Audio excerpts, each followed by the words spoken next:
Hi YouTube, here to give an update on my SR9c. I know I have my review on it that is very, very old. I did it probably a year and a half ago if I remember correctly. And that was when I first got it, so I didn't live with it for that long. I didn't have a whole lot of things I can say about it, but now I've carried this gun extensively and I've fired 4,000 or 5,000 rounds through it, maybe even 6,000. This has been fired a lot and it just runs like a top. It is still one of the most highly recommended 9mm pistols I own. I've convinced quite a few people to buy one of these because it's also very, very, very well priced. It's not super expensive. It's not even really middle of the road. It's on the cheaper end, but it's just a great, great, great firearm. This one and the full size. The SR9 and the SR9c can go hand in hand. It's great for teaching any new shooter. So I've taught a lot of new people on this, and I will get to the specific reasons as I go down my list here. So some dislike the magazine disconnect safety. I do too. I removed it the day I bought it.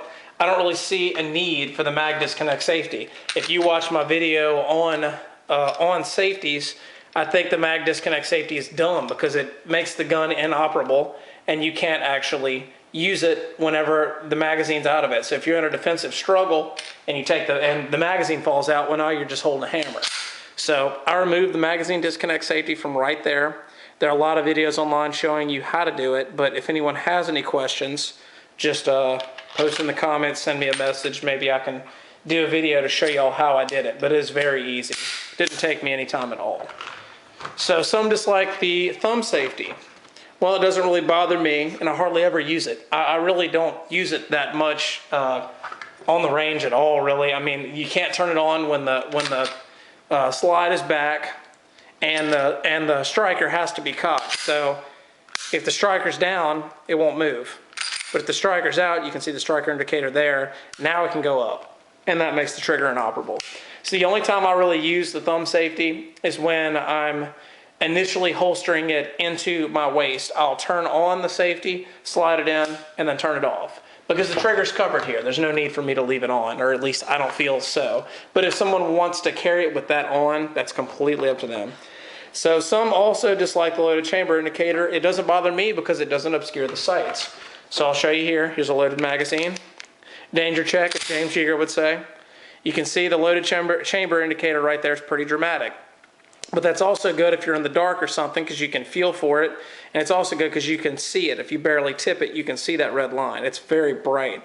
Really jumps out. But it doesn't obscure the sights. And y'all can probably tell these are different. I'm going to get to that. Doesn't obscure these sights. So that's another thing I really like about the loaded chamber indicator. They made it fairly dramatic, but they didn't make it affect any of the other aspects of this gun. I still like it. So grip and grip angle, very comfortable, slim for any shooter. The back strap can be flipped for smaller or larger palms. So I really like this slim profile here. As you can see, it kind of conforms to your thumb there. It's very nice. They had this little ridge here. And then I have the back strap flipped because I have larger hands. So see, it fits in my palm well here. But if a shooter with smaller hands would be holding this and wanted to flip this back and make it flat, that's completely up to the shooter, and it gives you that capability. I also think it has a great trigger from the factory. It's gotten smoother with use, but I don't really see a need for aftermarket parts. For me, it has a very, very positive click whenever I use it. The reset, very, very short.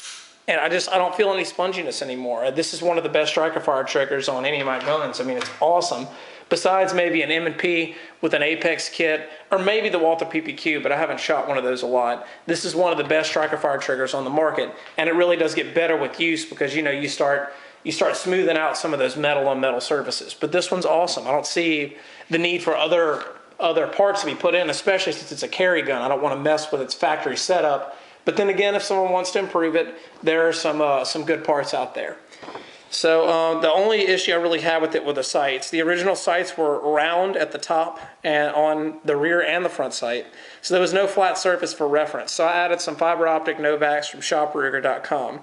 And I initially wanted a flat black rear and a fiber front, but all they had were available were fiber front and rear. And I figured if I didn't like that, I could just take a black Sharpie and put it over these two so those red dots didn't jump out, because your focus should be on the front sight anyway. But what I've noticed from shooting it, or not from shooting it, just from holding it, I haven't shot it with these sights yet, but one thing I noticed, when you have this color contrast, you can actually shoot with both eyes open because you have, you know, 2 reds and a green. And it doesn't necessarily work like a red dot where you can shoot with both eyes open extremely easily, but it's much easier to line these up here rather than just looking for a green dot between a black notch. So I've sort of come to like these. Maybe after I shoot at some, I'll see that I really like them, but I think they're a huge improvement over the factory sights because they're actually flat on the top. You can see just a very flat surface there. So it's very easy to line up the actual heights of them, as you can see. I mean, obviously it'd be something more like this. But the old sights were sort of rounded, so I never really knew when they were perfectly lined up with the correct elevation, whereas these are very, very, very good. So I highly recommend you change those out. Meprolite and Trigicon and some other companies, I believe, make some night sights for it that are also flat on the top. I just happen to prefer the fiber optics. So carrying, it's been very comfortable in the whitehead holster. Any holster of this type will be comfortable, but I don't recommend a single clip holster for a double stack gun. So if you've gone back to my concealed carry methods video, you'll see my car CM9, I carry in a small holster about half the size of this with 1 little clip out here, whereas this one has 2. And I think this type of holster is very comfortable for this gun, but I don't think that other one is because it creates a large bulge and you have a lot of the gun pushing on you. Whereas this one, you have this nice flat leather surface wrapped around you and it's just more comfortable. So I like it like that. Overall, this has become my go-to trainer for new shooters, besides like maybe my 1911. You know, when 9mm was cheap, this was the cheapest one to shoot, so this is the one I would go to. But regardless, I think this thing is incredible. And as loose as it may sound now, as you know, as many rounds as I put through this thing, as smooth as some of the metal's gotten, you can see some of the smooth surfaces, I still love this thing. It is so easy to shoot. It's extremely accurate. Cannot say enough good things about it. I highly rate this. If you've seen my old video, and I hadn't done a lot of shooting yet, but I said it was really good, I can tell you now, after shooting it a long time, this is an extremely reliable and easy to use gun. So, just a short update. If you have any other questions about the Ruger, post them down in the comments. You'll have a good one.